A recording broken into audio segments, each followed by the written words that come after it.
issues. I want to thank you for joining us, those of you that are joining us live here, and then also to those of you that are going to be watching on our social media. We will have an opportunity for you to ask questions in the comment section, so make sure if you have any questions, go ahead and post them, and I'll make sure we will try to get them on the show. At this time, I want to introduce our show host tonight. We have Dr. Bishop Johns, who's going to be coming forward. Awesome. And then we have Sabrina Johns, our co-host. We're looking forward to having a great time tonight. And at this time, I'm going to turn it over to you. All right. Well, welcome, everyone. Welcome. Yeah. We're excited again to be here again Saturday Night Chat, live with these brothers, man. We're going to talk about men issues tonight, all right? The question is, do men have issues? Yeah. All right. Do men have issues or do women have issues? Wow. So we're going to come to a conclusion at the end before we end this program tonight. Amen. But we're just excited to have tonight 3 panelists that's going to join us tonight. We're going to ask them to get ready to take the stage as we introduce them to the stage tonight. Amen. So we're glad for Ryan tonight. Ryan's going to come. Let's give Ryan a hand tonight. Thank you, Ryan. Amen. Then we got T in the house tonight. Come on, T. Amen. Then we have Terrell in the house tonight. Come on, Terrell. Join us on the stage tonight. Let's get excited. Let's get ready. Amen. Sabrina. Yes. Yeah. Oh, I'm here. Awesome.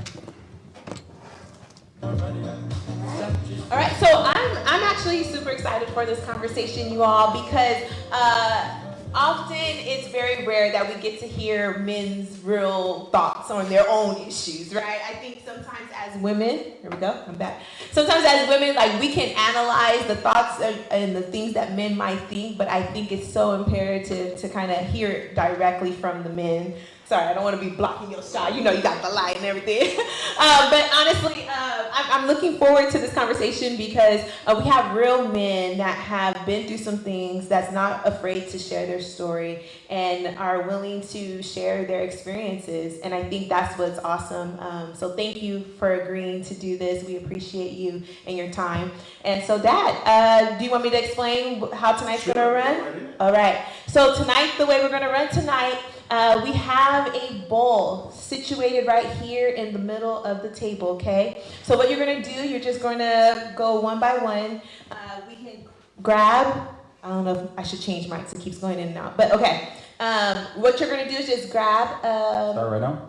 Yes, so each one of you go ahead and grab one, just hold it, and then tell me which letter and the number that is on your ticket, and then I will ask the question on this board over here, and then we will go from there. All right, here we go. Let's go. I'm ready. All right, go ahead, Ryan, would you want to start us off? Sure. Sabrina, I have F5. F5. Wow, F5. Okay, all right, this is a good question. All right, joint account or separate account? It depends if we're talking about marriage or relationship. Well, we're talking about finances. The F is for finances. Right. Oh, I'm sorry. I didn't explain that. Yeah. Sorry. Okay, let me explain Yeah. that. So there's 5 categories we have that the men are going to be answering questions about. So it's relationships, finances, health or mental health, pursuing your dreams, and fitness. Okay. And so the one that Ryan grabbed is for finances. And so finances in question number 5, joint account or separate account. And then if in regards to relationship or you said marriage or relationship, it depends. Yes, definitely, Yeah. absolutely, 100%. If you're in a relationship, you're not going to have a joint account. But eventually you may arrive there upon a proposal. But if you're married, then you definitely want to have joint finances and not have anything hidden. You want to have full disclosure on where all the money is going. I know that at times you may have this money, this keepsake that, Mom always told me to do this, but the reality is that you need to have transparency with your finances to have peace of mind at the end of the day when it comes to it. That way you both know anything that's coming your way, you know what you have in the bank to address that. Yeah. So that's my opinion on joint and separate. But separate all the way up until that point where you become that you're going to be a union. Yeah, for sure. I agree. I like that actually. Did you want to add anything? I agree with that. However, I lack the thought of whether your mate would be honest in putting everything into the pot, as you said. People have a tendency to hold back and don't disclose everything they have, so that creates problems. Absolutely, I agree. But that also comes with trust and trust in the partner that you have. If you don't have trust, then the reality is what do you have? Finances is secondary to trust anyway. So there's a larger topic that needs to be discussed before that. There you go. Awesome. Great. I'd like to piggyback off of that. Okay. Just newly married, still praying about that situation, to be honest. Too late. Yeah, too late. Yeah, newly married. To death do us part. But I never really had a joint account yet. And I just feel like some things, like, I don't want her to know I'm on keto, so I don't want her to know I'm spending money on a hamburger or something. So, you know what I'm saying? I'm just, so I just got to still pray about that. So you want to be monitored? Pretty much. I don't want to be monitored because I am the head and not the tail. So I'm the leader. So I got a little different perspective on that. So that's just my intake on it. We'll pray about it, and if God leads me that way. So you definitely agree on separate accounts? Separate accounts for me. Just because, like I said, she could do, like, we could talk about it, and we could have trust in it, but do what she want to do, I do what I want to do, and we just communicate with separate accounts. That's what I do. All right. So and this is just a follow-up question. Y'all know I like conversation, okay? We're going to, listen, I'm therapist T, okay? But so does that cause issues though? Or, you're newly married, right? And so who decides what bills get taken care of or how the household, is that comes from your account, and or how do you guys monitor or do those pieces? Just basically 50-50 on everything. The relationship is 100-100, obviously. But you want to be, if the bill's 100, you pay 50, I pay 50. Or just split the bills. Everything we got, we add it all together. And if it comes out to 2,000, you put 1,000, I put 1,000. Because we're together. So it ain't going to be all on a man, and it's not going to be all on my wife. And that's just me. I can't speak for everybody. Yeah.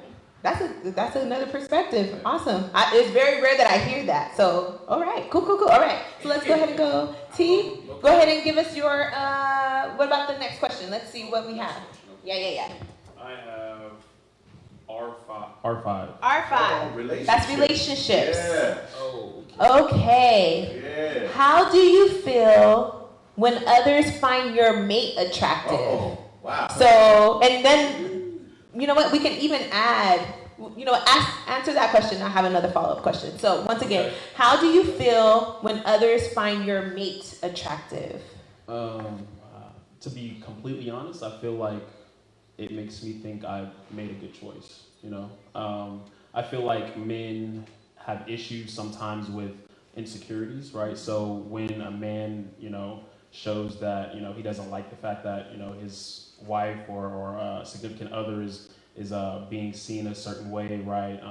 He probably has an insecurity within himself, right? So, but yeah, if you like the way my girl looks, hey, it's my girl. She coming to me at the end of the day, that's cool with me.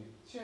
Now, do you believe that men or women can be just friends?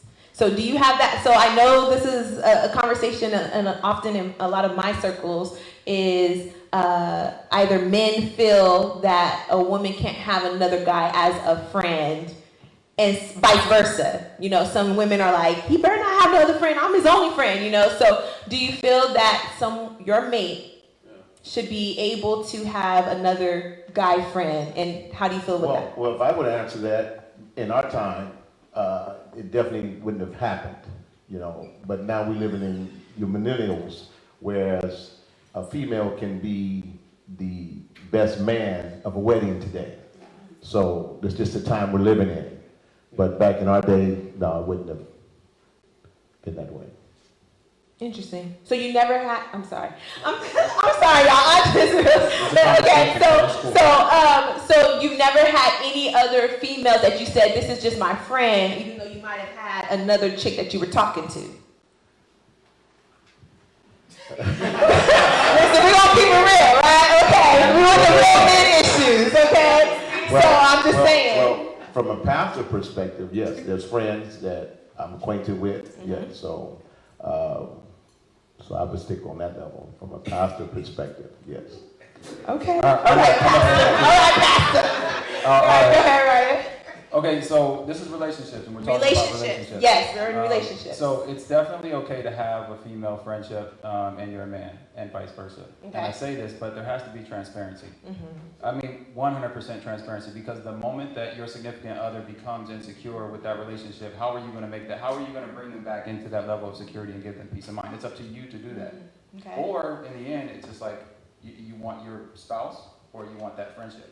Which one means more to you? Because if you're not willing to mend that divide and try to get them to understand that relationship that you have and be transparent, then you're setting yourself up for failure. Right. Yeah. That's good. Anyone else want to add back to it? I could piggyback off of that. Just like you said, being transparent with my wife, like from the beginning, like this is my best friend, so it ain't nothing else. But a lot of times when you be transparent and a woman ain't comfortable, it's a reason why she's not comfortable with that friendship. So a lot of times it could be from the past. She might feel like, oh, maybe they had something, or just whatever your woman feels. But like he said, it's either your woman or the friendship, and I'm picking my wife 100%. Perfect. So you would cut off a friendship with someone if your mate or your wife or whatever didn't vibe with your friend? I would. You would? I would, because if she's uncomfortable, it's gonna make the relationship harder than what it's supposed to be. Okay. I'm going to say I don't know. And I'm going to say I don't know because there has to be value. Now, let's say you're a newlywed, right? You're newlywed. Right. And you haven't uncovered the full value of your relationship just yet. You know that you have a lot of commonalities. You know that you want to spend your life with this woman.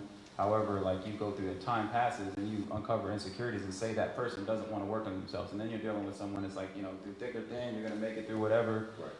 But then now you're sacrificing not only that relationship, now you're sacrificing other relationships. This friendship, that friendship, and then it could be guy friendships. And where do you cut it off? When do you cut it off to really address the root cause? Yeah. Because sometimes the root can be about the mate in a way, or whoever the other, their own insecurities that they might be projecting on someone else. Or okay, Yes. no, that's true. Yeah, Did you want to add? Go ahead. Yeah, I just have it. I think it has a lot to do with whether or not you've given your significant other a reason for them to be insecure, right? So if you've given them a reason, if you cheated or anything like that in the past, right, you shouldn't be having a significant, or you shouldn't be having a best friend that's of the opposite sex. All right, let's move on to the next question. Dr. Gary, were you introduced as that? Or, Yeah. Okay. Yeah, give me, well, for disclaimer, Dr. Gary's my name, but I'm not a real doctor. But I love Dr. Gary. He got a PhD through Facebook, you Facebook, guys. yeah, Facebook gave me my PhD. All right, brother. What's your question? Letter I have is H1. H1. Okay. So this one says, what is environmental health, and like how would you kind of describe those pieces? I guess Let me explain that first, because it's a fact that there's 6 stages of health. Right. Okay, and you're dealing with the environmental health. So that's the first stage. You're dealing with health. So how would you deal with that? Explain it a little bit more on the environment, like my environment, work environment, this environment period. Yes, environment period. Just basically having a sound mind. That's how I basically live off of that. Having a sound mind, being real with yourself as a man, and take pride away, and just that's all. Well, your environment is what controls and keep your psyche, keep your mind Right. straight. So sometimes you can be in the wrong environment, and which cause health issues. Would cause you to have health issues. You're around a bunch of guys that like to drink a lot. Right. So that's an environment health. That's an environment issue as well. So how would you handle that type of environment? Just staying true to yourself. You know who you are. And that's what I'm saying. Like if you're around a bunch of people that smoke, I'm not gonna smoke because you smoke. I'm gonna show you the way that I live. Like, man, why you don't smoke? Because that's just not who I am as a person. So that's just what I have. That's a very broad stroke question, honestly. And I mean, you can go so many areas with that. I mean, mental health, the 5 closest people to you are a direct reflection of who you are. There's so many areas of environmental health that you can touch on, to your physical health. I mean, that's really a loaded question. So to give more clarity, I mean, I think we should maybe ask like a specific part of health if we're going to talk about mental health. I mean, because Well, that's one of the stages. The stages, the 6 stages are, if I can see the board, Sabrina, we have environmental health, we have spiritual health, we have physical health, we have mental health, we have emotional health, and the last one would be social health. I don't want to give you all of them because you still got questions in the bowl. So, but the first one is your environment. A lot of times it can be where you live. As he said, his work environment. So different environments. What causes you or what keep you mentally alert or healthy? Some environments are unhealthy. So that's what we're I'll say focusing. that work is very unhealthy. For a disclaimer on work is unhealthy. That's an environment. That's an environment that's unhealthy, but I just pray every day when I go in. Yeah. But I was just gonna say, so if you want your mental health to be strong, it has a lot to do with your environment, right? So who you hang around. If you're going to the gym to keep a healthy lifestyle, if you're going to church to keep your spiritual life healthy, you know, your mental stage has a lot to do. It coincides and ties into like whether, like who you're around all the time. So. Right. I would say just your values, your principles, your morals. If you do, be honest with yourself and like truly be authentic with yourself and tell yourself what those are, and don't lie to yourself. Be accountable to yourself, and that's going to keep your environment healthy. Beautiful. Perfect. Yeah. Let's go around another round with some more questions. All right, Ryan, once when you get yours, go ahead and shout it out. Let's go back way this time. Okay. Let's start with Terrell this time. Yeah. I got all 4. Relationships. Oh, All right. Relationship. Hey, Dr. Gary, I'm ready. You like that? You like that That's relationship? my favorite one. The environment one was. Are you a great communicator or listener? Oh. I say communicator over listener. Okay. But you have to have both. These questions kind of, woo. Yeah, I'll pick communicator. I like to communicate because I like to talk, as y'all know. But communication is key to everything. Even if you don't communicate, you have to communicate in all aspects of your life. So I'll pick communication. But the listening is good too. You have to listen to the people you're talking to. So man, that's a good question. But the issue with men Come on. is that we don't communicate when we're upset. Right, we shut down. We shut down. Right. So there's a time frame where, Right. you know, you have to have that time to yourself before you open up or things of that magnitude. But I like how you said brought you're the a great perspective communicator. back. Yeah, you Keep it all men right now. That part. Yes, yes. But no, that's a good one because we do shut down as men, and women don't understand when we shut down. It's because we're trying to process and we don't want to say something to you that we don't want to say. But when do you guys ever open up to communicate? Or when do you ever get to that? Do you ever get to that space to want to share what's really going on? You get Because to- sometimes as women, Right. we have Right. to walk around on eggshells because we just don't know. Like, is it good or not? You Yeah, know? I ain't saying Yeah. that. So When we get to that stage, when I get to that stage, I can speak for myself, is when I realize like, wait, I made a mistake. It wasn't her. It was the way I said something or responded to the situation. So then once I realized I did it myself, that's when I figured that out. But my panel helped. so it's almost like a self-awareness in a way. Go ahead, Ryan. So for me, Sabrina, the way I would answer that question is now today I'm a great communicator and a good listener because the first thing you need to do with any of that is be an active listener before you go ahead and communicate. And so actively listening to what you're saying so that way I can respond accordingly. But that is a learned skill. It is it's through repetition. So it's not something you're going to get. You're going to be 18 or 19 and you're just going to get it. Right. Through experience, through hardship and communication, you're going to learn that your approach isn't always the best approach. Just be vulnerable. And I've come to find that when you are vulnerable in the conversation and actually expressing yourself the way that you should, I say should because we don't always do it and apply it, expressing yourself the way you should, which is being vulnerable, you'll find that the result is far more rewarding. I feel like I'm an amazing listener. And it's crazy because I feel like I can listen to a person or if I was in a relationship, right, I would be able to listen to my girlfriend and be able to help her out with her problem, right? But when it comes to my own issues, I can't communicate it. And I may have the same problem, but, you know, I feel like I can maybe be a good communicator, but when it's too late, when it's like boiled over and we have a big issue, so. This is good because this actually ties into a conversation I just had with a couple of my guy friends, and they brought a different perspective to my understanding of how easy it is for them to attend to the needs of someone else before really addressing or expressing their own need. So for example, if someone else is hurting, they'll make sure that they are what that person needs in the time, but in return, they don't like to receive it. So it's just interesting to me, and I don't know if it's just a men thing, if it's an ego thing, that, or it's this savior complex that is like, I gotta be macho and strong and I don't have no issues. Everybody else got an issue. I gotta go solve everyone else's problem, but not really dealing with their own internal problems. And how do you guys really get to the communication part for yourself to say you may need something?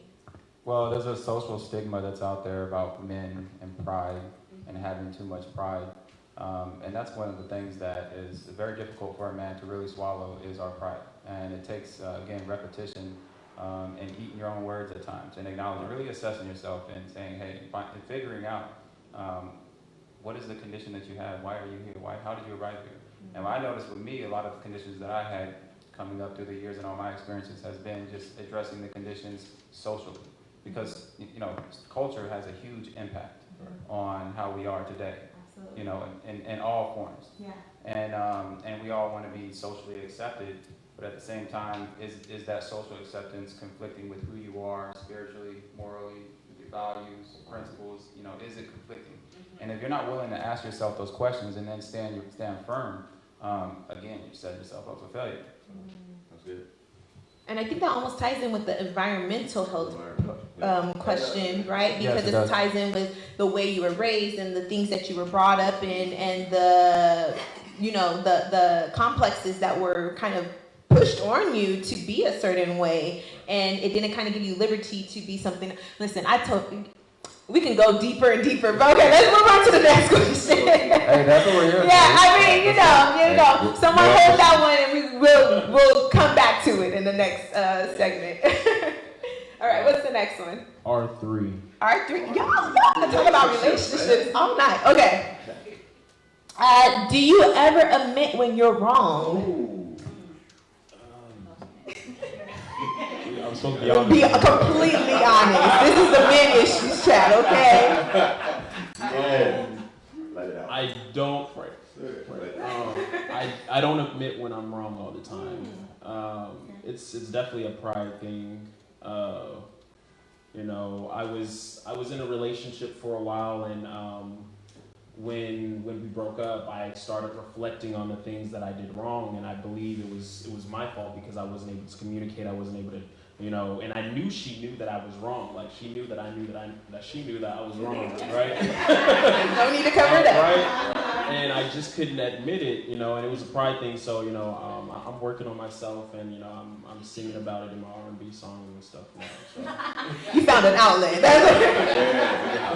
And we're going to hear him sing later. Yeah. And I'm gonna be like, oh, he was wrong in that song. Oh, yeah. Anyone else want to maybe tackle that one? Do you ever admit when you're wrong, brother?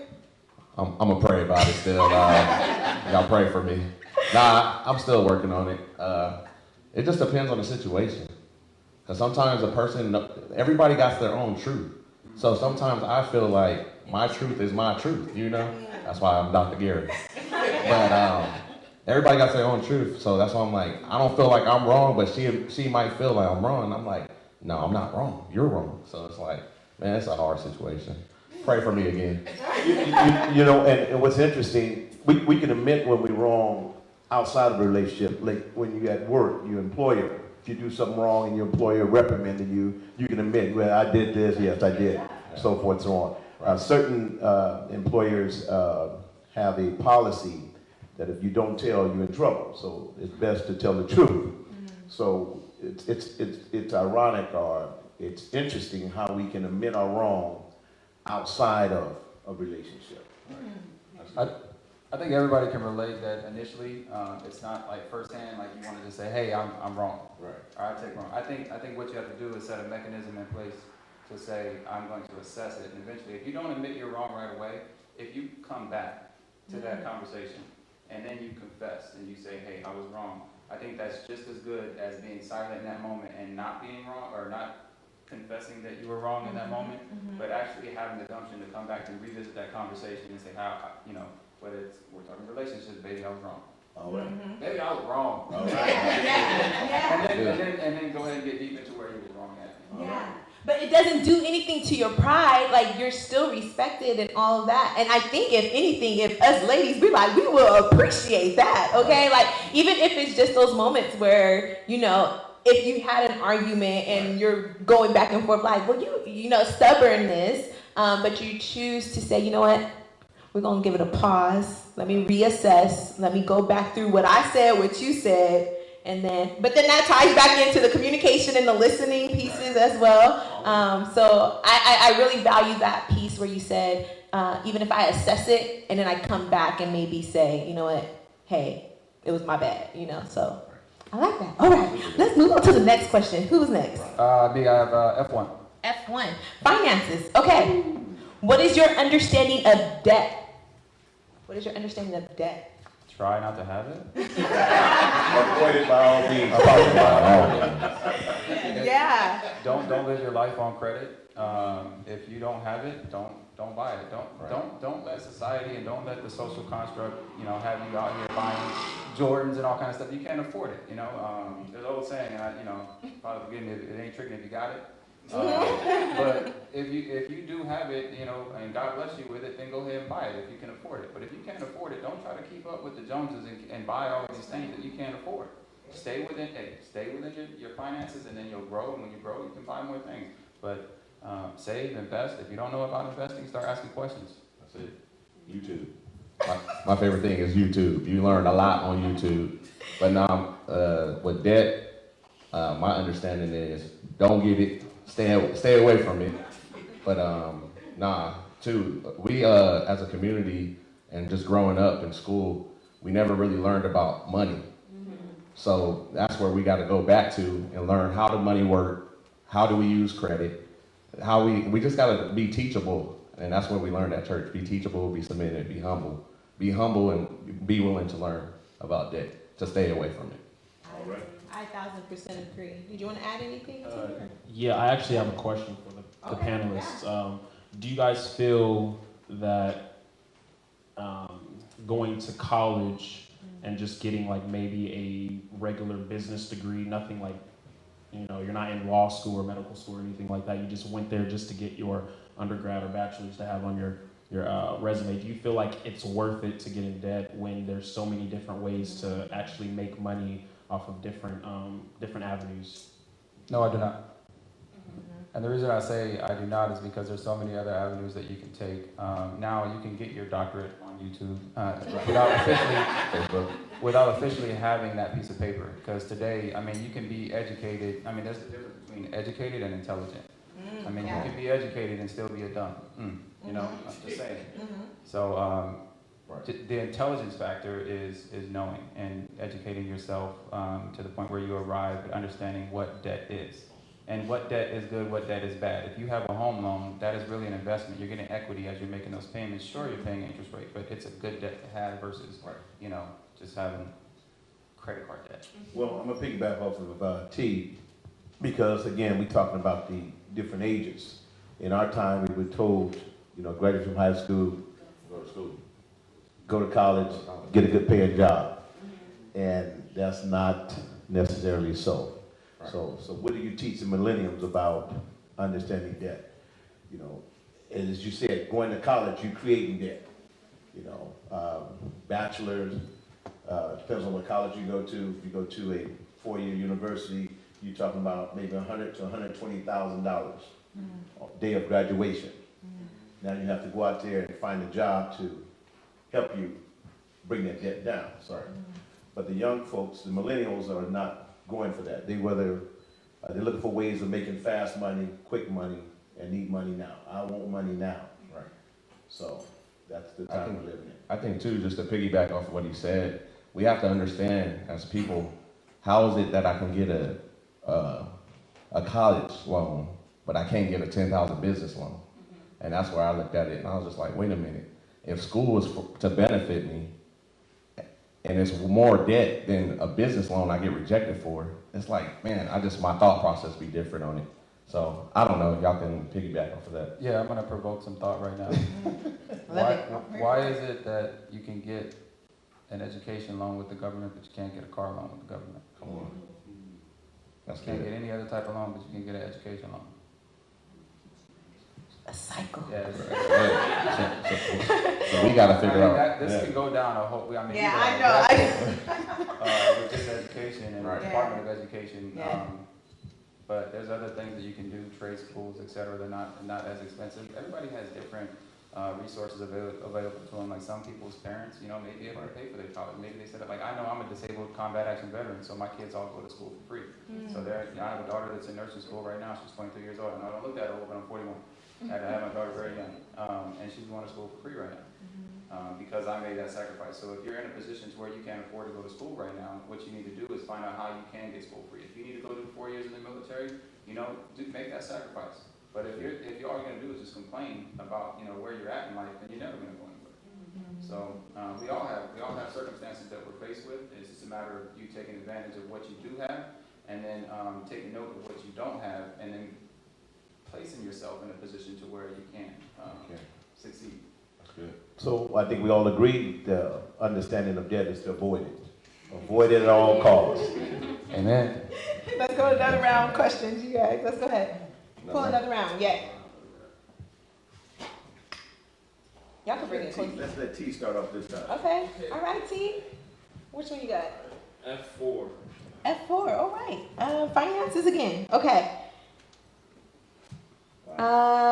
Do you talk finances? Okay, hold on.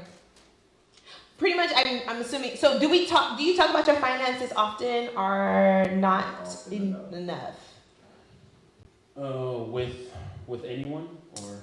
Yeah, I would say probably just with anyone. Well, most men always brag about their finances, even the finances they don't have. Yeah. I don't. That's an issue. I don't really talk about my finances a lot, but I feel like men in general try to show that they're financially stable rather than talking about it, right? I mean, I'm just making up stats right now, but I could say really comfortably that like if you went up to a average person that had on like some nice Jordans, Gucci, everything, blah blah blah, whatever, and said, hey, let me look at your account. Like, what you don't look at my account for?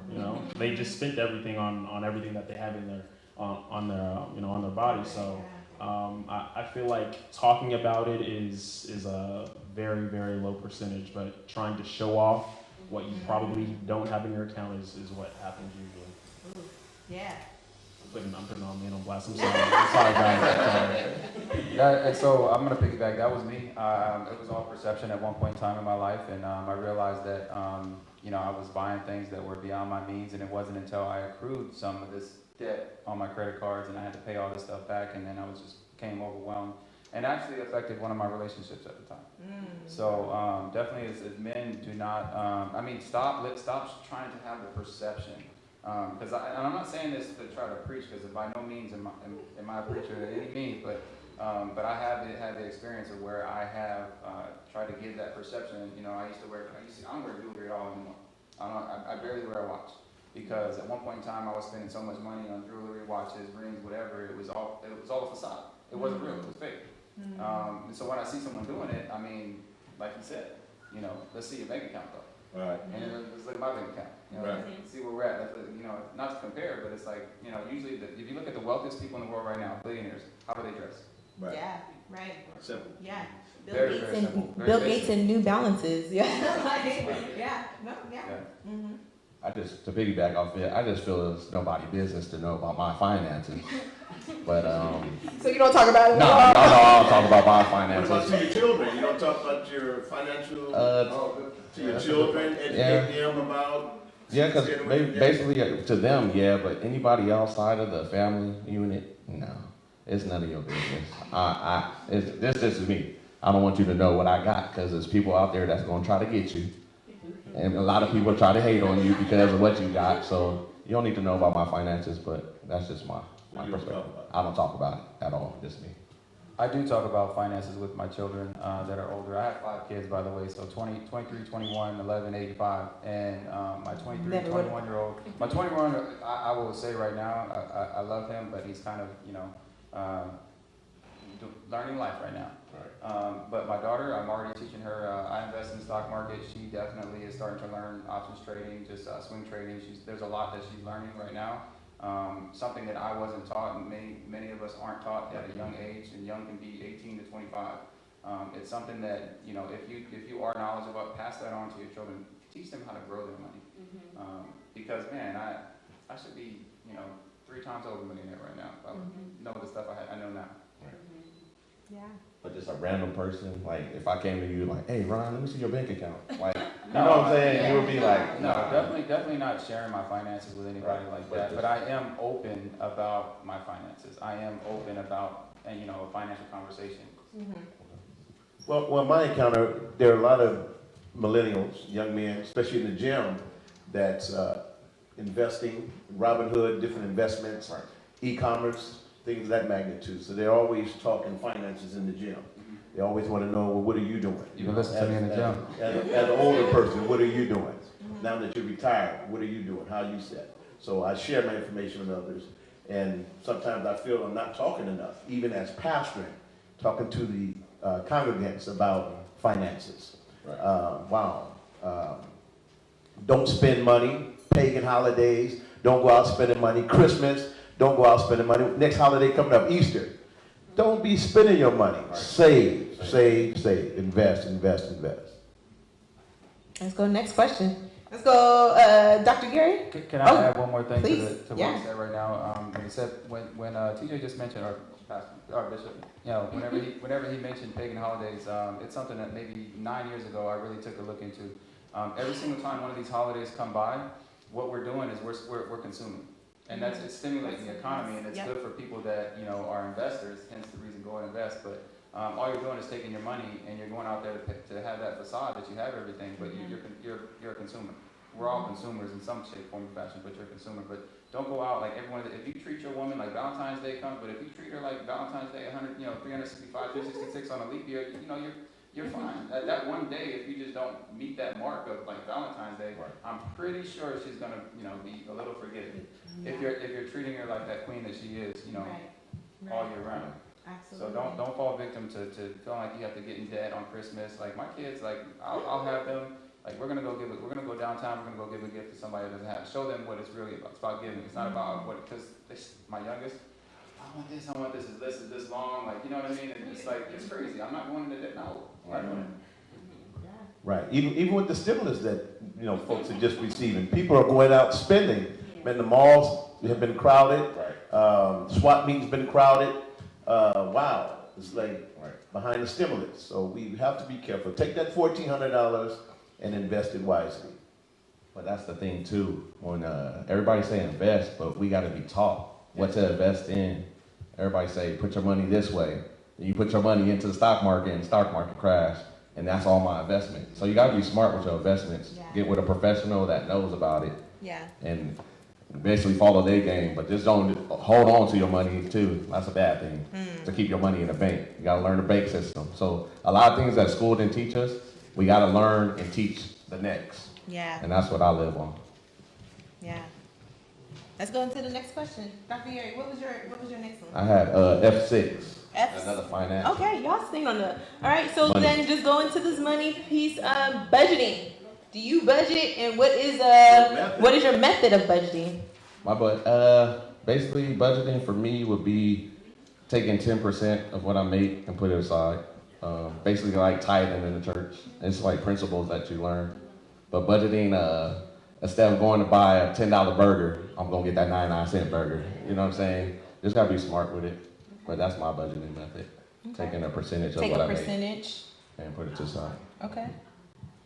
Anyone else have a different Yeah, method? my or- budgeting is really, really simple. I put like 25% of whatever I get from my check from work into a savings account that I don't touch, and then I pay all my bills and whatever I have Left is just spending money.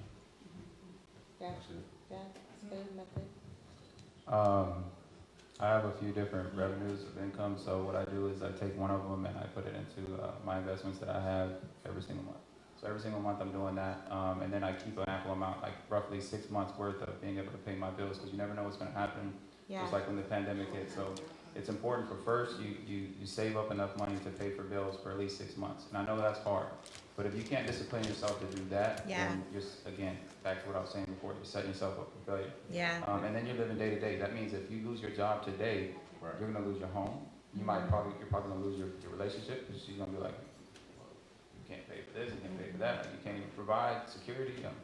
So it roughly put 6 months away, and then anything extra, whether you put it in a saving account or you're savvy enough to invest it, go ahead and do that. But do one of the two, and then from there, go ahead and make sure all your bills are paid. And that's my recommendation. That's what I do. But it's not the same. Everybody has different financial situations, different financial scenarios, and that's not. It's very hard to do that. But if you can discipline yourself, whether you are making just minimum wage, if you can discipline yourself to just say, hey, I'm not going to go eat out right here, and I'm going to go buy food to where I can feed myself up until next payday, and just that money that you would spend going out and buying food and save that, put it away. I know it's hard, and I'm not going to act like it's easy, because it's very hard for you to see your friends and family can possibly go out. They ask you, they invite you to go out, and you're like, man, I gotta dip into this money just again for that facade. Just be authentic. Just be vulnerable. Say, hey, I can't do it. Right. And I think that's the issue, and especially the issue that men have is, just getting paid and just blowing all that money in, one night. Right. And I was told by one individual that he used to go out every weekend and party and spend $500-600 the weekend just partying. And his father instilled in him to start saving. And today he's a homeowner, and he's teaching his family to save, the things of that magnitude. But as men, we really not focused on budgeting our money.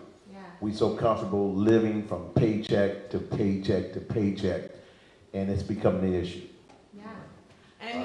And it kind of ties back into, I feel like these all kind of connect in a way, but like even going back into environmental health, like it's almost in the context of like, what have you been raised in? Because what you've been raised in has taught you or framed your thinking of how you look and view money. Condition. Thank you, Ryan. You know the words I'm looking for. Yeah, but conditioned your mind to really think that like, or how you should spend it, or just frames your view of the whole economic system.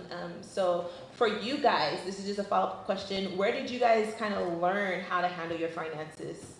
Like who and where? Like, did you read a book, or was it your upbringing? It's like I learned from my mother and my father. Eventually, they taught me how to basically save. I see what he got, so I'm like, man, I want to be like that. Mm-hmm. What is he doing that I'm not doing? Mm-hmm. It's like you learn from the people ahead of you, and that's how I learned. Experience. I mean, I'm a millennial, so I used to be able to just back in the day when I had graduated from high school, I was working at Wendy's and I was working at Hollister and I was going to junior college, right? So I was making all this money, and it was more money than like my teammates were making when I ran track, right? It wasn't a lot, but I was spending too much. And then when I stopped working and started on my 4-year degree, I was like, oh shoot, I need to slow it down, right? So it was experience, right? Just not necessarily anyone there to help me out, but just knowing like, okay, I need to start making different moves. Yeah. I feel you on that for sure. When you said the experience piece, go ahead, Ryan. So for me, I grew up in a very broken home. Mother was on drugs, in and out of jail. My dad just wasn't there. It's not an exclusive story, but I just didn't have anything. So when I had something, I was putting on that facade. Right? And I learned through that trial and error of spending money and being broke, but having this and showing this, but then not able to, like, I dress nice, but not able to go out. I can't go take a girl out on a date. You know, I mean, if I can, all right, we're gonna go for a walk. You know, But she's gonna pay. yeah, exactly. It's like so. She's gonna pay. That's another I might topic. not go also. Yeah, that's like The last date. We call it go in depth. Yeah. That's right. life experience. Going through these experiences and that's the best learning method you're gonna get is just going through those experiences and figuring out how you're gonna manage your finances. But I always encourage provoke thought, ask questions. In every area of your life, ask questions. Yeah, absolutely. Don't be too proud being a man. Always ask questions. That's good. All right, Ryan, go ahead and give us another one. I have Fit 6. Which one? Fit 6. Fitness. Oh, wow. Fitness. Ooh. And we talk to a man that comes to the gym. All right, right, okay. Fitness. This is a great question. I'm in the gym too. For this one. I'm in the gym. What days? Yeah. 3 days a week. I believe Yeah. All right, Fit 6. Do you feel your mate needs to be in shape? Well, I feel like the men are like, don't answer that, brother. Be careful, tread lightly. Go to commercial break. We're going to commercial break. All right, once again, do you feel that your mate needs to be in shape? I guess to be with you or, so I'll be the bearer of the bad news. Then I'm not going to say in shape, but healthy, and it's subjective because one person's health is different from another's depending on what they were either born with or they have encountered throughout their life. Different diseases, etc. But yes, you should definitely find a routine in your life to where you are promoting health in your life. Because if you really take yourself serious and your spouse seriously, or anybody in your life, your kids, you need to be present. You need to be active. How are you going to do that? Through your health. So you need to stay active. And if you look at a scale, 10 on one end, 10 on the other end. If you're looking at the chart, 10 being the healthiest here and 10 being the worst shape here. What you need to do is try to find a balance because you're going to be completely unhealthy if you're absolutely fit. You're going to be completely unhealthy because all you're focusing on, everything you're taking, like all the sugar, carbs, everything, like, oh my God, my calorie intake right here, you're going to be like, you're going to lose your mind again, and you're going to be unhappy. Like, you're going out, you're going to be looking at, what am I eating? Like, no, you're just going to be unhappy. And the same thing on the other end. You're going to be looking in the mirror. You're not going to be looking at the menu. You're going to be looking in the mirror and you're going, I'm not, like, what's going on here? So the reality is just find the balance in your life to where you are active and you are healthy. And look, if you're not going to be honest with your spouse about their health, then what are you there for? What are you really there for? Like, if you're not going to, it's not just health, but anything you're going to. If you're not going to tell them what they need to hear, and you're always telling them what they want to hear, then you just go with the flow. You might as well let them be married to society. Yeah.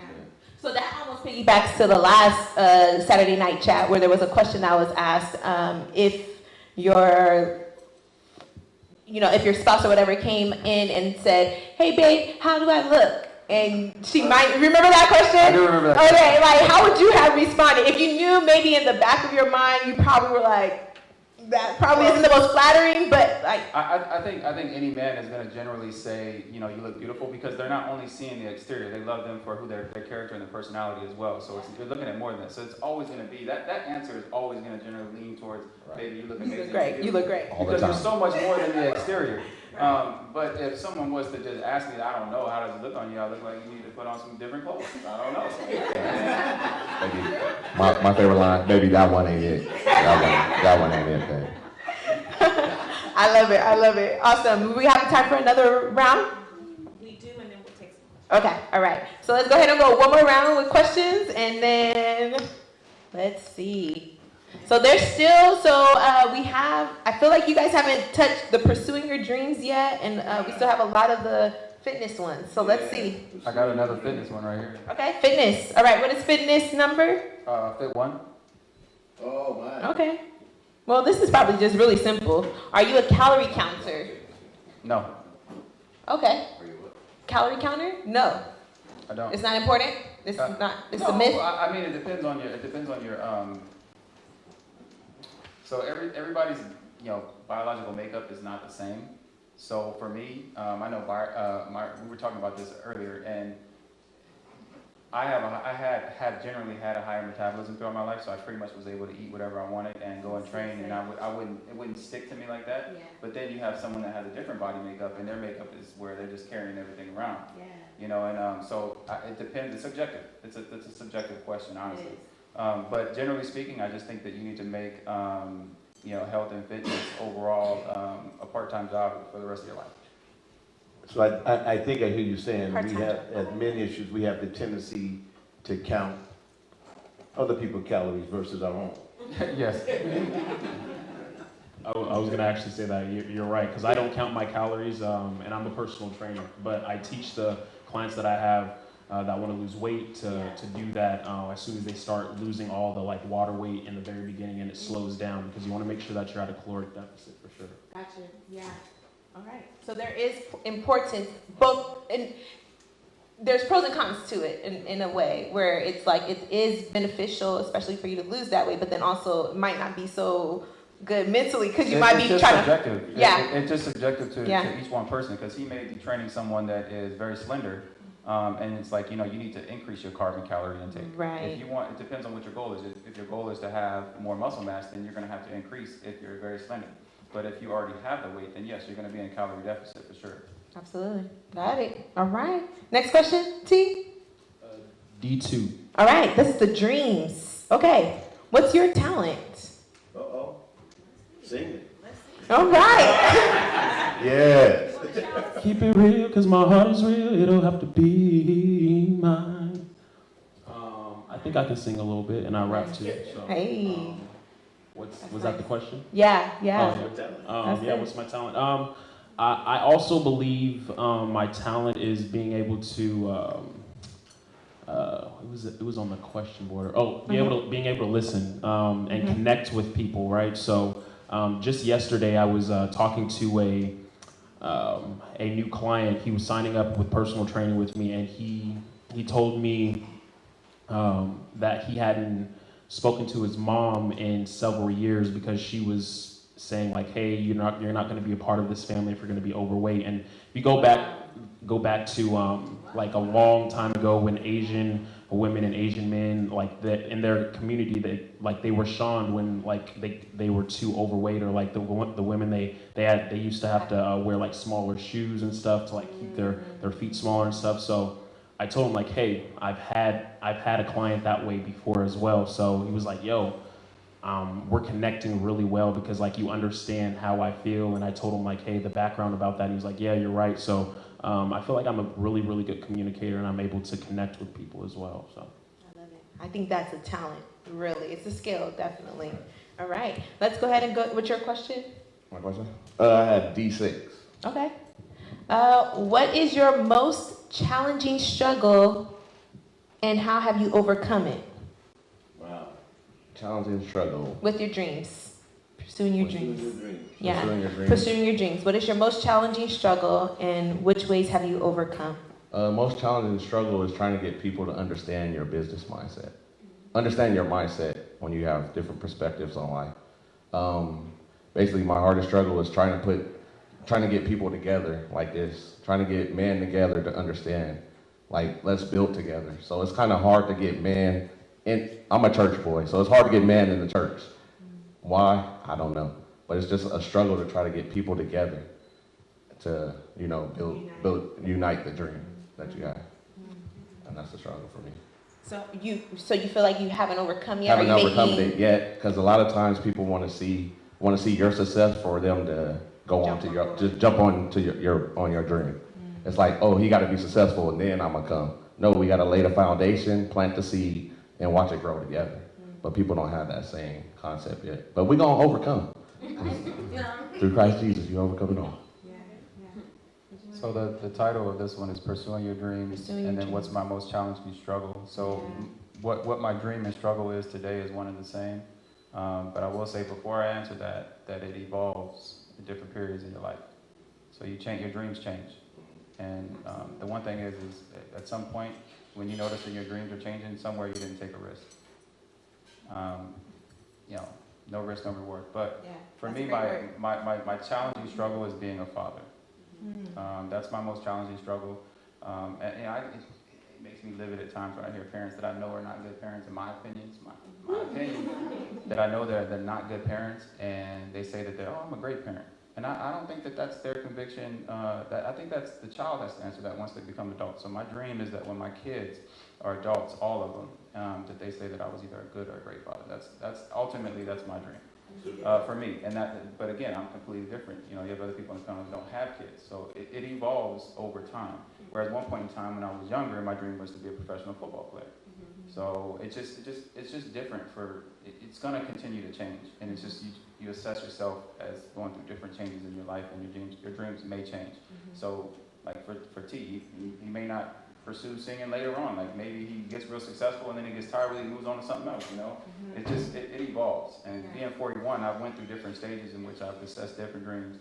Because I'm retired from the military now, but I mean at one point I wanted to be the best platoon sergeant ever, and go into combat and bring all my soldiers back home safe, and I accomplished that dream. So that's done. So you move on to the next, but the largest one for me is just being a father and having them tell me and it touches my heart. I want them to be able to say that you were a great, good father. Yeah. That's the most important dream for me right now.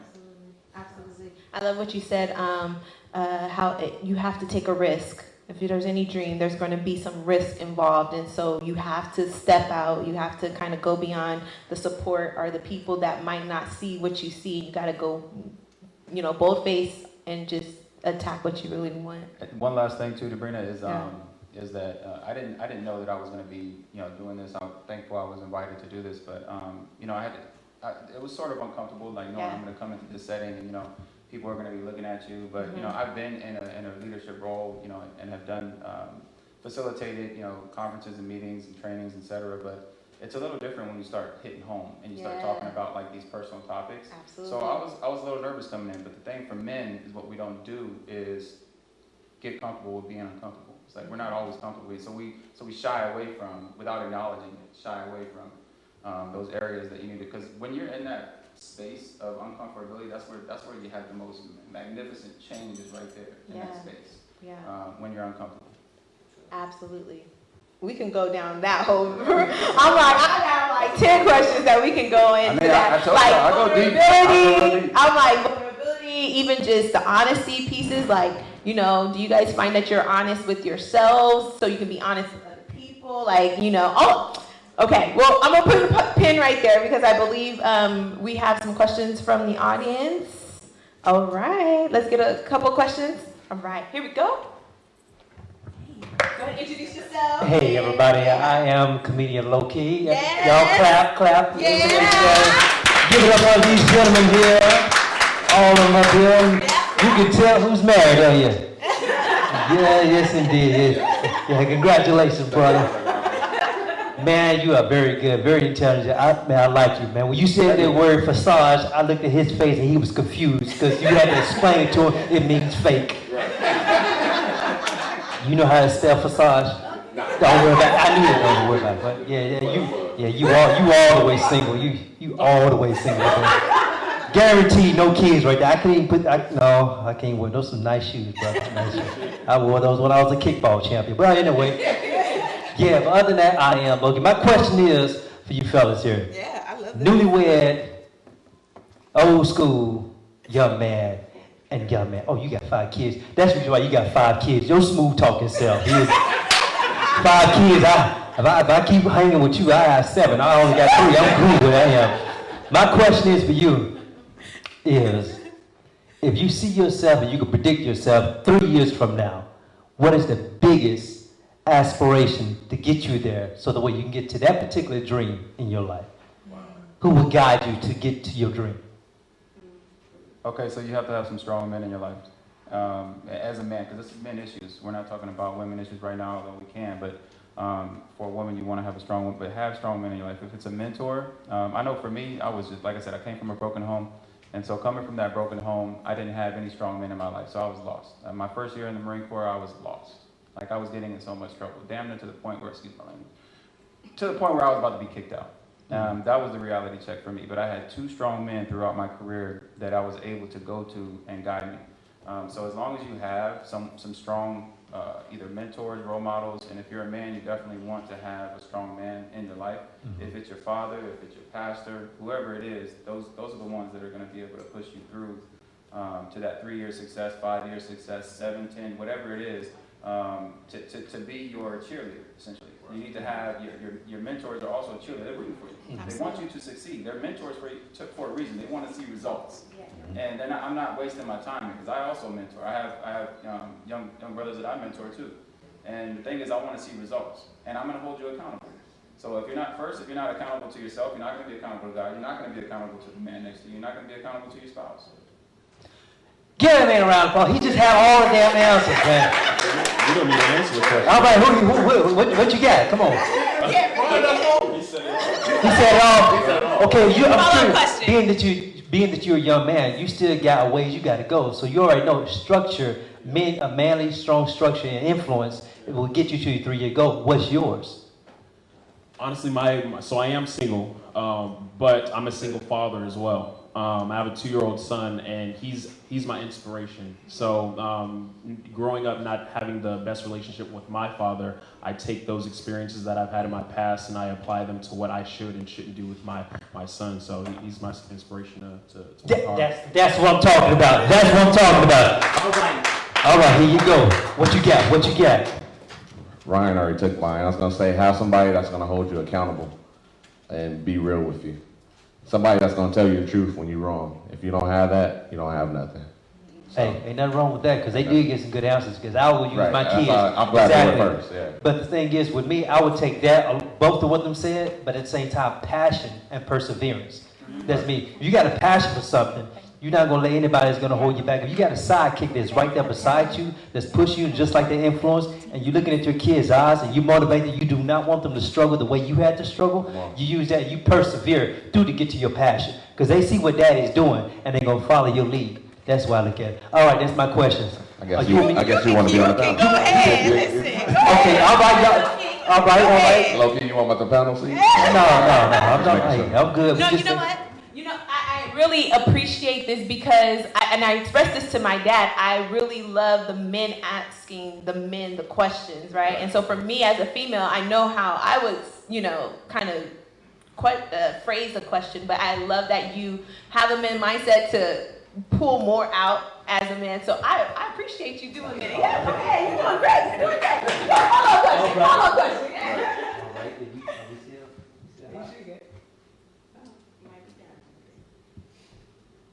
Yeah, here we go. Okay, we back on. All right. Give him one more. Give him one more. No. All right. Y'all want me to keep it going? Okay. You got a good. Yeah. I feel you got it. Go ahead. You'll facilitate very well. Hey, well, I appreciate that. I Yeah. appreciate that because, hey, as fellas, Right. we all know exactly. If you've been in relationships, we already know how a woman can basically, like, get to that nerve. When you act that, not from a peak of like a 10 or being like frustrated, but if you had a good 6 or good 7, how do you control your emotions before you get to the 10 if she's pushing that nerve? Get in the car and drive away. As one. I was about to say walk away and go eat something. Okay. I would say have an outlet. Have an outlet. Yeah, have an outlet. If you don't have the resolve to handle it in that moment, and you know that you operate passionately in the moment, because that's something that's very common. It's easy to just start throwing out and any kind of weaponize everything at that point. You're just real passionate. Hopefully, it doesn't become violent. But if you have an outlet that you can do, if your outlet is to take a walk, go take a drive, then let that be that. But then also you have to voice that too. Like this is what I do whenever I arrive at this point where I know I need space. Right. If you don't voice that with your spouse, 'cause we're talking about a relationship. Exactly. Right? So if you don't voice that, then there's going to be unknowns there, and it's like where are you going to? Right. And if every time you get an argument, you just take off, and they don't know that you're going to your outlet or whatever it is, and then you revisit that conversation when you come back. So you have to repetitiously do it the same way every time. Okay, I'm gonna put you on pause because you just have all the right answers. And they just said they agree with you. Is that no? You got all the right answers because I'm sitting like, man. I have a lot out of experience. I mean, I was Exactly. That's what I'm looking at, because the same thing you saying, same what I'm thinking. They be like, yeah, he right. He did give a good answer, because I was gonna say that after he said it, but I was thinking it. That's what that's the way they doing it. That's the way they doing it. Good answer. It's always good answer. I know exactly. Good answer. See, let me tell you something. Being that you're newlywed, Yes, sir. you're experiencing this. I'm gonna tell you with the amount of grandkids you bless your grandfather with. I mean, I'm saying bless you. Yeah. The amount of kids I blessed my father with? Yeah, exactly. Okay, I got you. With that experience, the thing is that always remember that anytime in the argument, you're always gonna win it, because you said something, you have a problem with being wrong. You like being when you're wrong. Right. So always let them be right. That's what I do. Always let them be right and be like, okay, and let them think about it. Because I let my wife, I let her think about it. She comes back and she admits when she's wrong. Yeah, So that's the first thing you do, because I'm not the type of person to get upset. Well, I take that back. I get upset, We in the but house of the Lord. I take deep It's breaths. still the house of the Lord. Yeah, I know, man. I ain't gonna mess up. Right.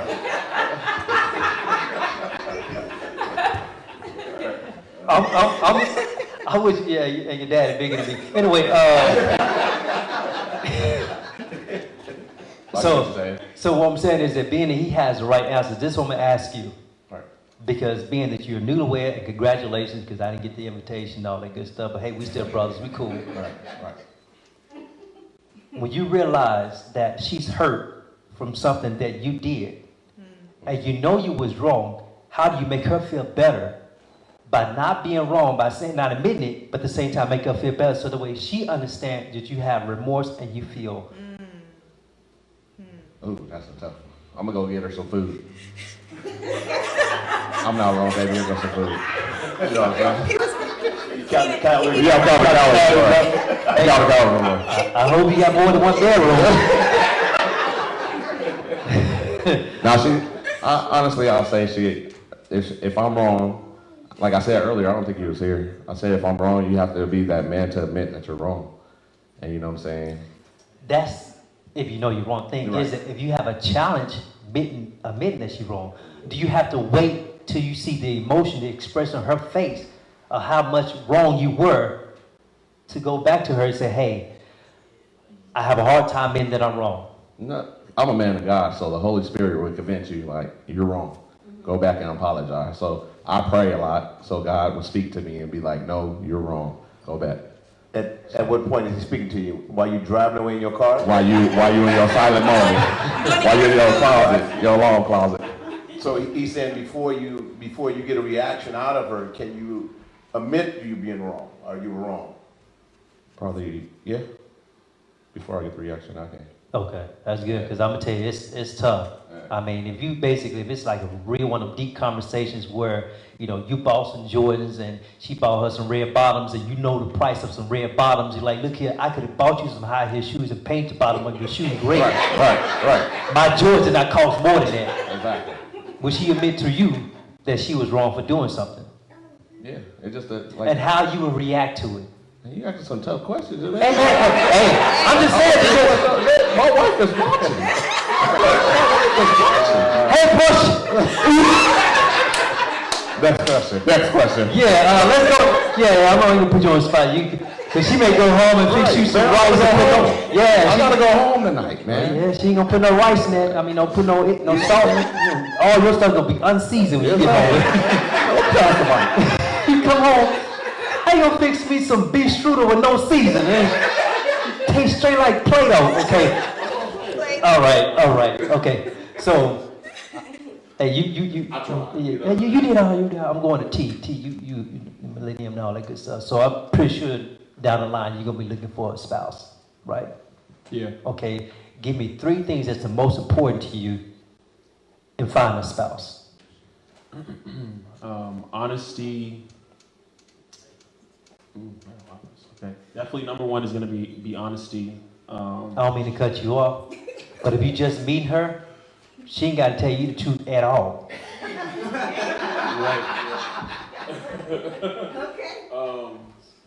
Yeah, so I mean, I would have to find out that she's honest. We'll talk about like this is like 6 months down the line. Okay. So she would have to be honest. She would have to be secure with herself. So no major insecurities. And then she would have to be open to me wanting my space. Right? I'm the type of individual that, you know, if I don't want to be bothered, you know, I just don't want to be bothered.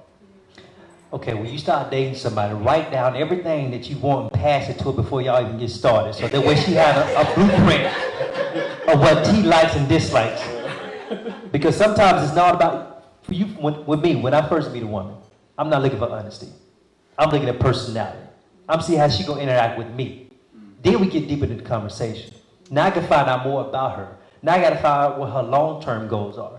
Because at the same time, you just don't want a spouse. You want a partner to make you better as a man so you can make her better as a woman. That's how you prolong your relationship. Because if you got dreams, she's going to help you get to your dreams. If she got dreams, you're going to make sure you're a kickstand to hold her up so she can fail with her dreams. All right, I'm going to go to you, Mr. Man. You say you're married? No, I'm divorced. Okay, all right. 2 times divorced, actually. Okay, well, you well experienced. Well, now, I mean... And I will say that's a testament to it. It's like to carry a marriage throughout many deployments in the military is very hard. And I was going through, I was ignorant to a lot in a relationship throughout my marriages. So learned a lot along the way. Honestly, I was a liar. I was a cheater. I've done all the wrong that you can do in a relationship, but I've learned from that. But when I first find a woman now, because I'm in the dating realm now, for me, it's just principles and values. That's the very first thing. Because I don't care how much personality you have, if your principles and values don't match mine, then we're not going to make it. All right. I know we're in the house of love, but personally, I wouldn't say a cheater because this is live show. I would get that. No, I mean, we're being authentic, and no. Yeah, this is an honest man. He's an honest man. He honestly said what he was thinking and through his experience. So yeah, I don't think men or women really acknowledge it enough, and you have to acknowledge that where you went wrong. We're really going to be honest with ourselves and really authentic and accountable to ourselves. We have to acknowledge where you went wrong, and it's not just you doing one wrong act or having one passionate moment or just knowing that a woman is wrong. It's definitely a lifestyle of principles and values, and if you're not principled within, you don't hold yourself accountable within, you're not going to be successful about anything. Let alone a relationship, like that's like a unicorn right there. what's your name again? Ryan. Ryan. Give Ryan a round of applause. I give this. I mean, this young man right here, even though he's not that young, but you just got all. You know what? You need to be an attorney because I guarantee you, if I'm in trouble, I'm like, look here. I know I may did something, but let him explain it for me. Get me off. All right, that's all the questions I have, fellas. I appreciate you guys. Give me time. Yes, sir. Ask you guys questions. Y'all did real good. Mr. Ryan. All right, and we're going to hand it back to the lady. Yeah. Fabulous. Y'all, let's give it up for Low-key. Comedian Low-key. But you high-key funny. All right. All right. So that, oh, wait. Go ahead. Yeah. Absolutely. Before I come back down the stage again, I just want to say tomorrow night, 7:30 p.m. on Instagram, me and my man T, we're going to actually be putting on a live comedy show, live stream on Instagram. Y'all tune in. We have 2 other comedians. We got my main man, the specialist, the host. Well, I call him, he hosting the show, the specialist. Also, y'all make sure y'all continue to do this, support my man, Pastor T here, and all these fine young men. Because I'm going to tell you, to get in front of an audience and answer some personal questions, it's not easy. It's not easy because T can sing, and he be hitting high notes. I can't hit those high notes. The last high note I hit, I think it was a prostate exam. But I made it through it. And I feel better. But y'all continue to support this. I am your comedian, Low-key, and I'm going to hand it right back. Instagram tomorrow night. All right. Low-key. All right.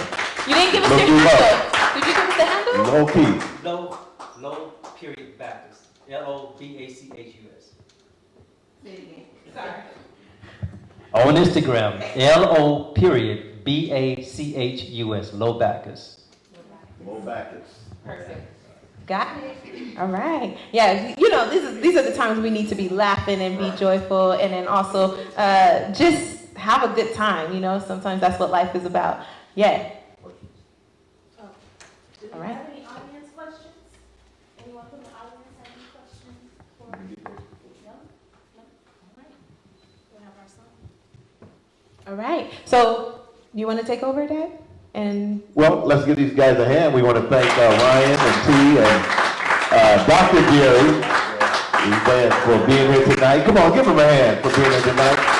And to our audience, we hope that we have answered some of your questions with maybe some issues that you have been dealing with, you know, from your significant other or whatever else.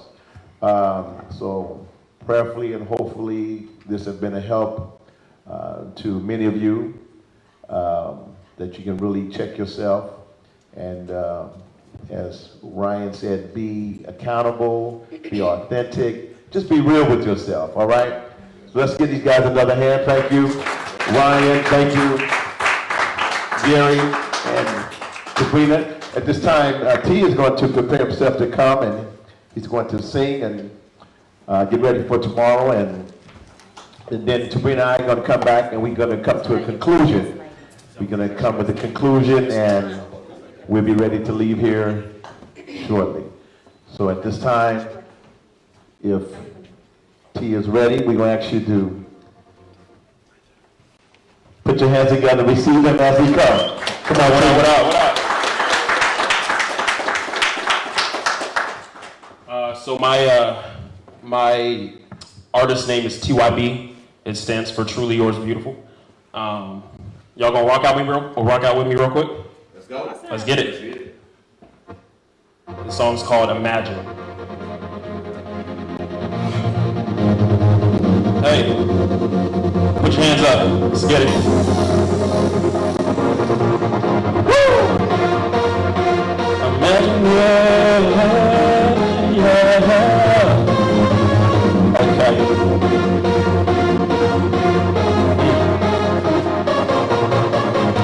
Imagine it.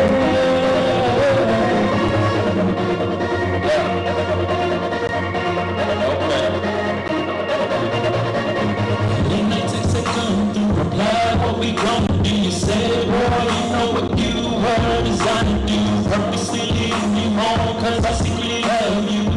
But it's 3 a.m. you're only focused on me.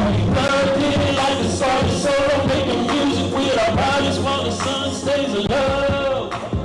Whispering my ear, go deeper, as if you were trying to hit the sea for love. You want me to love you without the love. I got you, girl, to kiss you with a little passion. Got you, girl, I got you, girl. Whoa.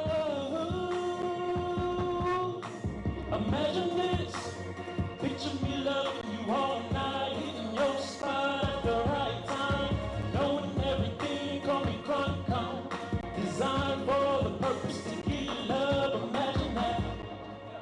Okay. You said practice makes perfect, saying the body count is worth it. In a world where there's no curfew, begin with, hey girl, how you do? I know how you feel, just wanna have some fun with me.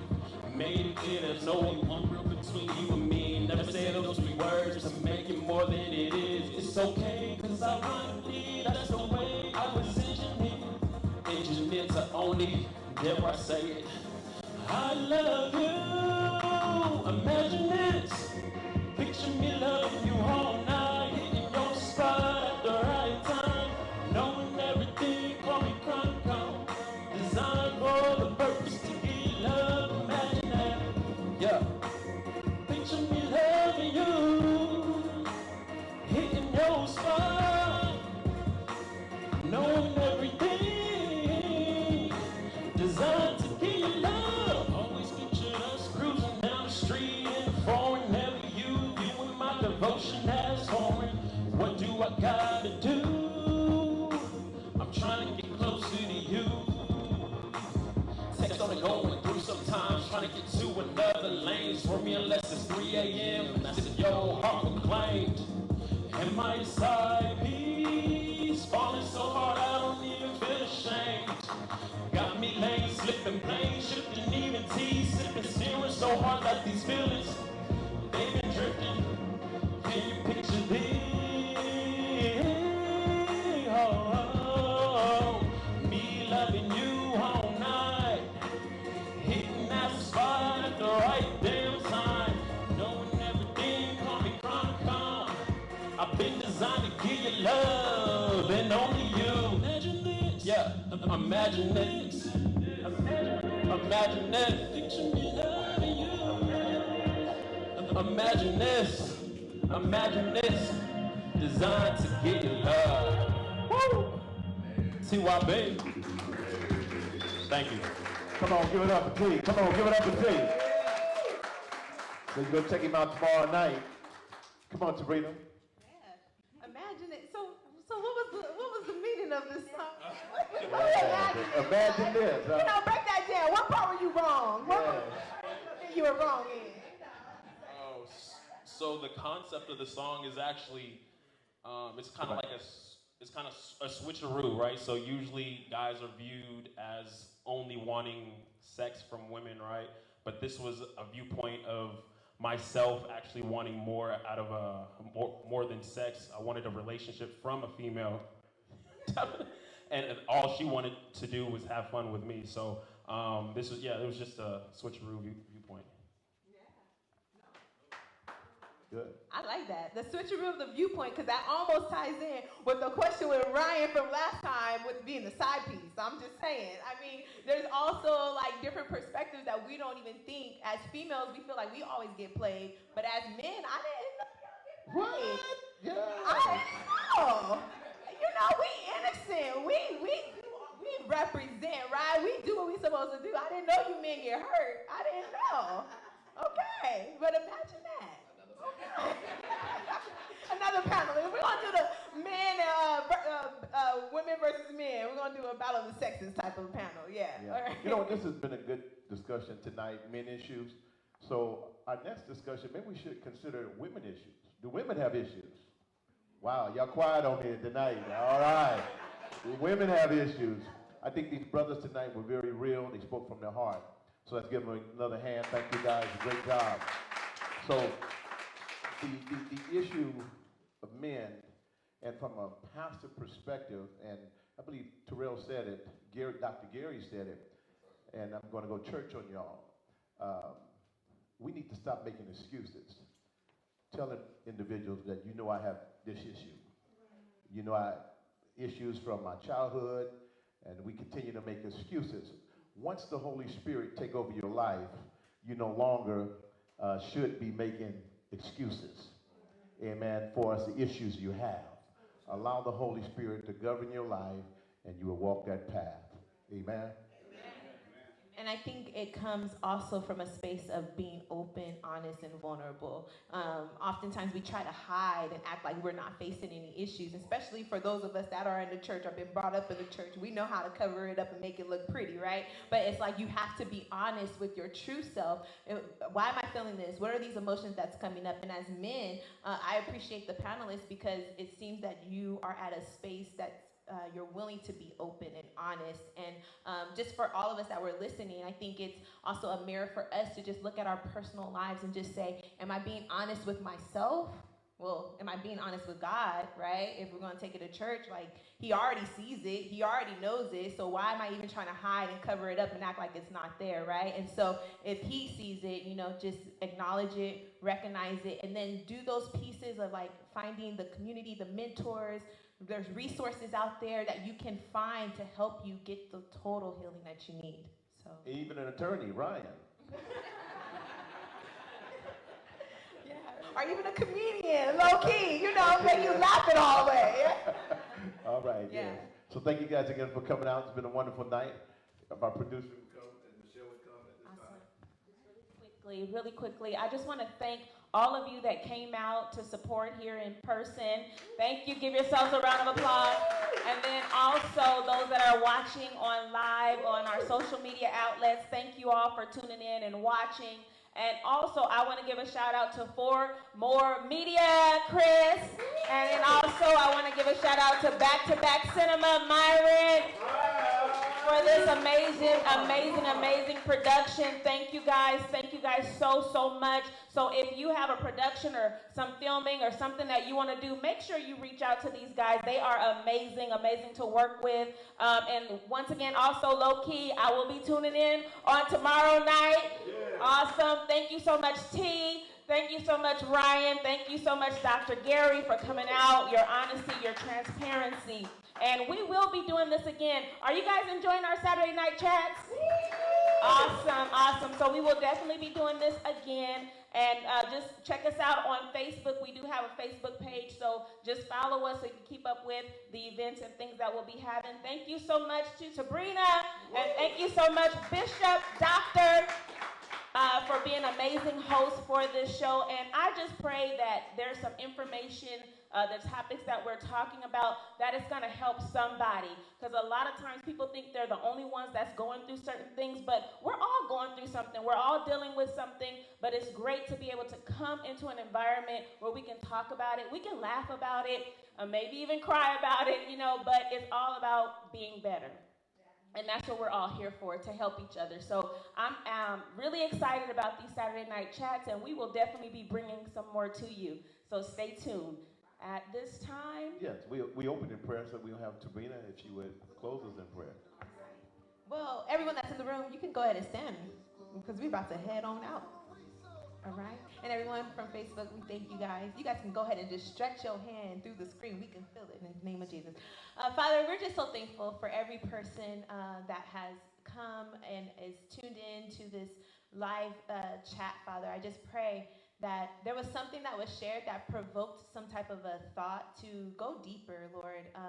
I thank you, Lord, that every issue, every situation, every experience we have ever faced up until this point, God, that it's all been uniquely designed, but not just for ourselves, but God, even to bring encouragement and hope to someone else. And I pray right now, God, that you will give back to our panelists, Lord, just even beyond what they can imagine, and just bless them for being open and honest in their moments of being transparent through this panel discussion. And I just thank you, God, that anything that they desire, God, that you would bless it, God. Cover their children, Father. Cover their homes, God.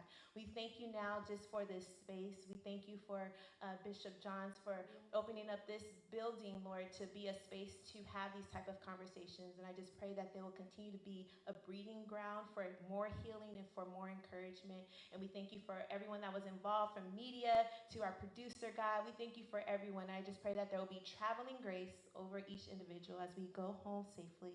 In Jesus' name, amen.